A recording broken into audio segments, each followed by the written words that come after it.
If it is or if it ain't, it's going to come out.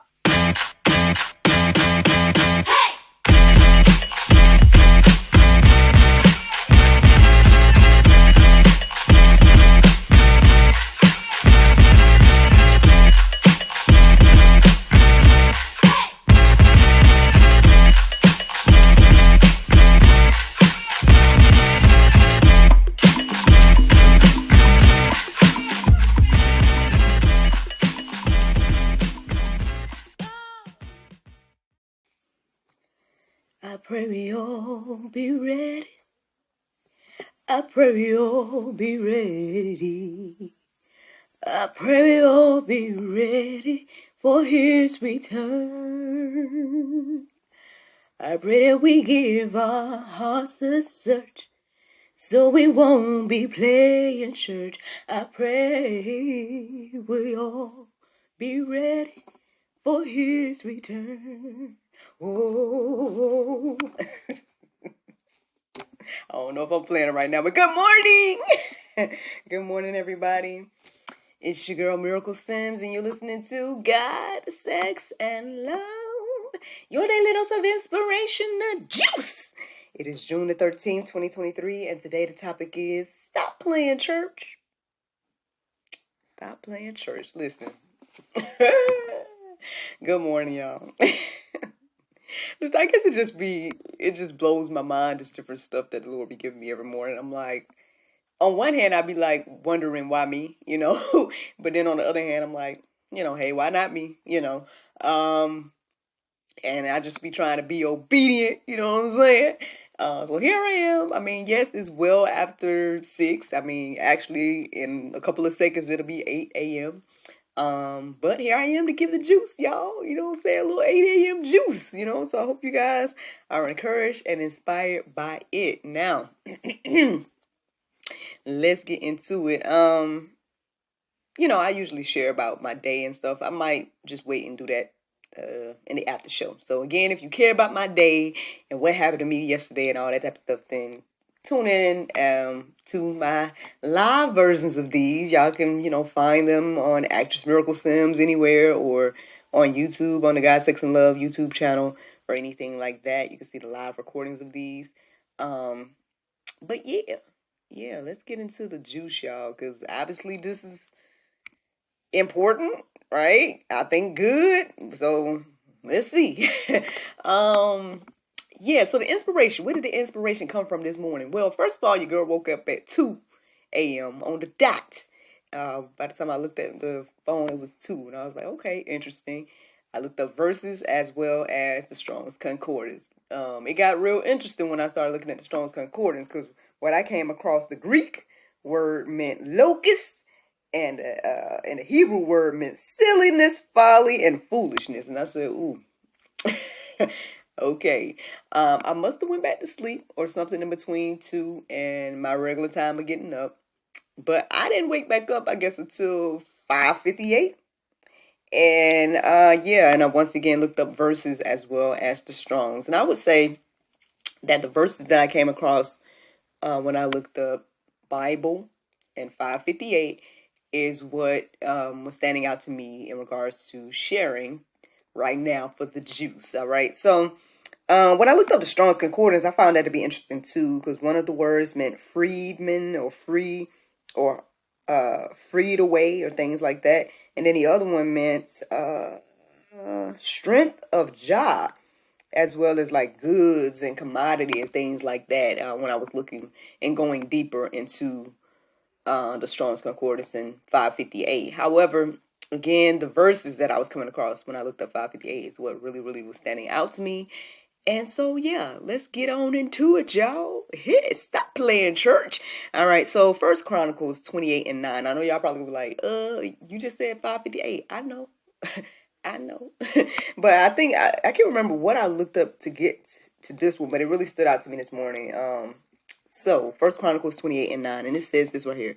It says, "And you, Solomon, my son, know the God of your father and serve him with a whole heart and with a willing mind. For the Lord searches all hearts and understands every plan and thought. If you seek him, he will be found by you. But if you forsake him, he will cast you off forever. So, first of all, I guess it stood out to me because I feel like, again, this is probably what we were talking about yesterday or at least a few days ago. So that's one reason it was standing out, because I was like, just kind of reiterating yesterday's conversation in some ways, right? But then on the flip side too, it started to make me think about, again, 558 and stuff. And so I went to start looking into those verses that I came across at 558. One of the sections led me to Isaiah 58. So it was interesting that a couple of the verses that I came across, instead of it being like Isaiah 5 and 85 or whatever, or 58 or whatever the case is, it was more so like Isaiah 58 and 5, right? And so Isaiah 58 and 5 made me want to go deeper. And so as I went deeper, I ended up pretty much reading the entire Isaiah 58. So it's pretty good. You guys can check that out on your own. I'm not going to read all of that. It's in the Go Deeper section and whatnot. But it kind of was talking about like fasting, right? It was kind of talking about people using fasting as like a means to an end, right? They're like using it to be like, and then they were feeling some kind of way because I guess God wasn't answering their prayers or whatever the case is. And basically God's addressing all of that in Isaiah 5:58. So you guys can check that out. Actually, I went to gotquestions.org as well, just to make sure I was getting an understanding. Because the thing was, I read it, I wrote it down, or at least I wrote down Isaiah 58, and then I listened to it. You know how the Bible app has it where the very eloquent gentleman is reading the Bible or whatever the case is, or performing the Bible in some ways. So I listened to that too, just to make sure that I was receiving what I was receiving in regards to what the Bible was saying and stuff. And I still wanted to go like a smidge deeper. And so I did. And I went to gotquestions.org and just put in Isaiah 58. And it came across this article called What Are the Different Types of Fasting? So you guys can check that out. And then there's another article at the end that I came across that I put that goes deeper about Isaiah 58, and it's at enduringword.com. All of this is in the Go Deeper section, so hopefully y'all are using that. I'm not just typing that for my health. Hopefully y'all are actually reading and going through those things. But anywho, yeah, so y'all can go deeper about all of that and the fasting aspect, and I guess just the quote unquote ritualistic things that we do. Again, we get in these routines and we think that we're good. This reminds me actually of the conversation I was having with the guest last week, where she was mentioning that even though she grew up in the faith and everything like that, I mean, she found herself being a lukewarm Christian, like, and kind of putting God to the side and whatnot. And it's so funny, again, the different conversations and things that I have. Like, I had a conversation with a friend of mine yesterday, and she kind of was like, I guess acknowledging how she's observed some other believers and how they are seeking the Lord about every aspect of their life, even down to like what they should wear and this, that, and the other. And she's like, it shouldn't be that deep.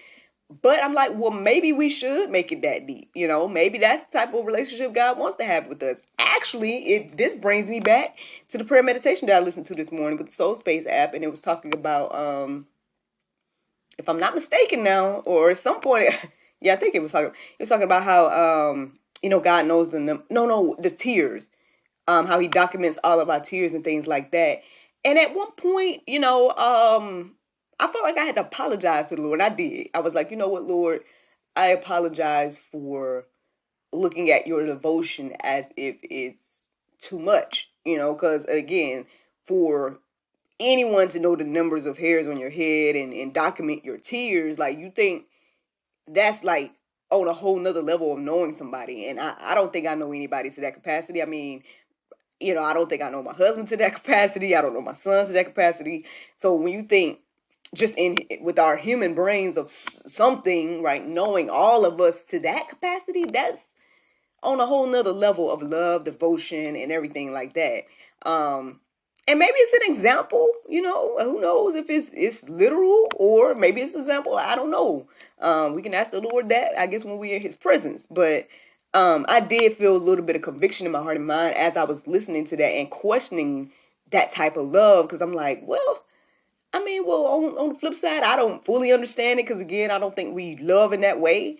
Um, I think we strive to, and there's part of us that seeks that type of love. But on the flip side, like, we look sideways at like people that really, you know, quote unquote, love somebody so much that it seems like obsessive. You know what I mean? Like that's how we've tainted that type of love in our hearts and minds to where, you know, it looks and feels like obsession, right?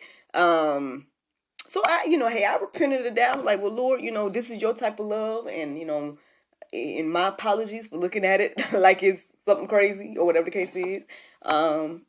And yeah, so I'm just being honest and sharing that in this moment because that's what came up to me to share. But like I said, it just blows my mind just how God brings all these things together. Because anyway, I tell y'all this all the time. I'm like, listen, all I'll be doing in the morning is writing down verses. Everything else the Lord say and do through me be coming together in this beautiful way. And I'll be like, Lord, you really put that thing together. Like, it blows my mind every time. And anywho, yep. So yeah, all of those things stood out to me as I was, reflecting on Isaiah 58. So let's go to the next verse I felt led to share, and it's 1 Corinthians 15 and 58. It says, therefore, my beloved brethren, be ye steadfast, immovable, always abounding in the work of the Lord. For as much as ye know that you labor is not in vain in the Lord. This is not an unfamiliar verse. I'm sure we've heard this, one time or another. Even as I was writing these this morning, I was like, I mean, have I woken up at 5:58 before? And have I said that the topic was 5:58, and everything like that? That's a little side note. They don't have anything to do with anything. But I was just wondering that as I was writing the verse down and whatnot. But I guess what I'm receiving here is, I guess this idea of the work, right, that we're putting in, or again, instead of just getting into routines and just doing things out of just habit or whatever the case is, perhaps it's more beneficial to, again, maybe seek the Lord as He does. Like it's a brand new day every day and whatnot. And as we do that, what I'm receiving here is that our labor won't be in vain. And don't let anything come in between that relationship. That's another thing I'm receiving as I read this verse here is that, again, I guess what's standing out to me is part of saying, be ye steadfast, immovable, always abounding in the work of the Lord. Don't let that get mundane and routine. Come to it new and fresh every day. Like I said, it blows my mind. I told y'all that just a second ago. It blows my mind that I kind of chuckled at it in the beginning when I was like, okay, daily dose of inspiration. And I'm like, Lord, am I really going to have something to say every day? And here I am. Every day for the most part since April 1st, 2020. And even though I'm reading the same Bible, you know what I mean? It's brand new and fresh every day. And so, maybe again, just our approach should be more so a fresh approach. That's what I'm receiving, y'all. Instead of just routine and just mundane or anything like that.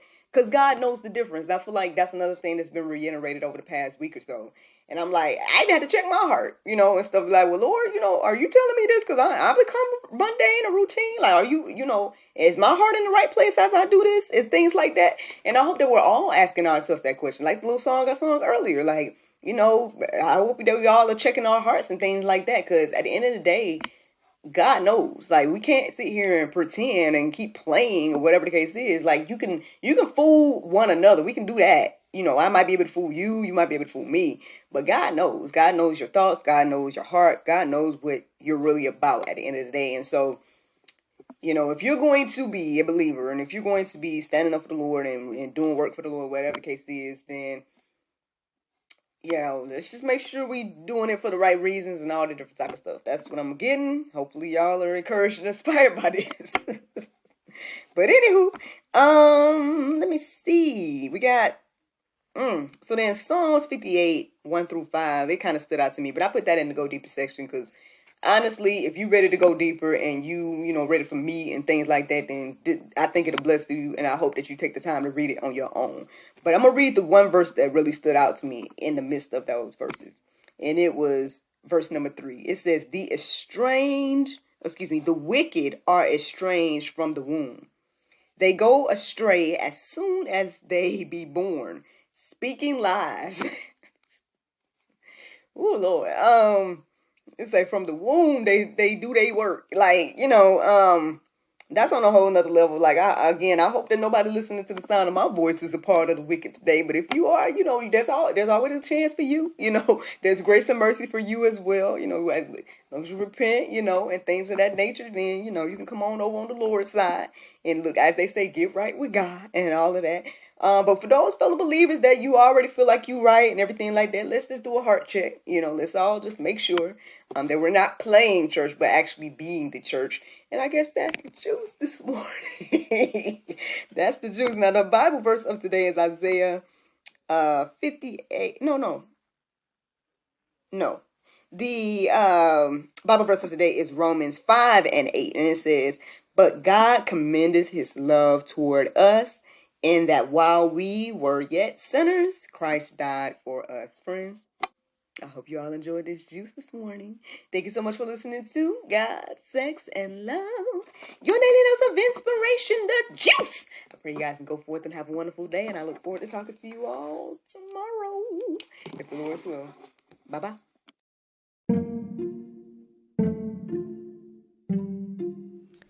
Everyone is stuck at home, but life is still happening around us every day. Birthdays, anniversaries, holidays, and celebrations.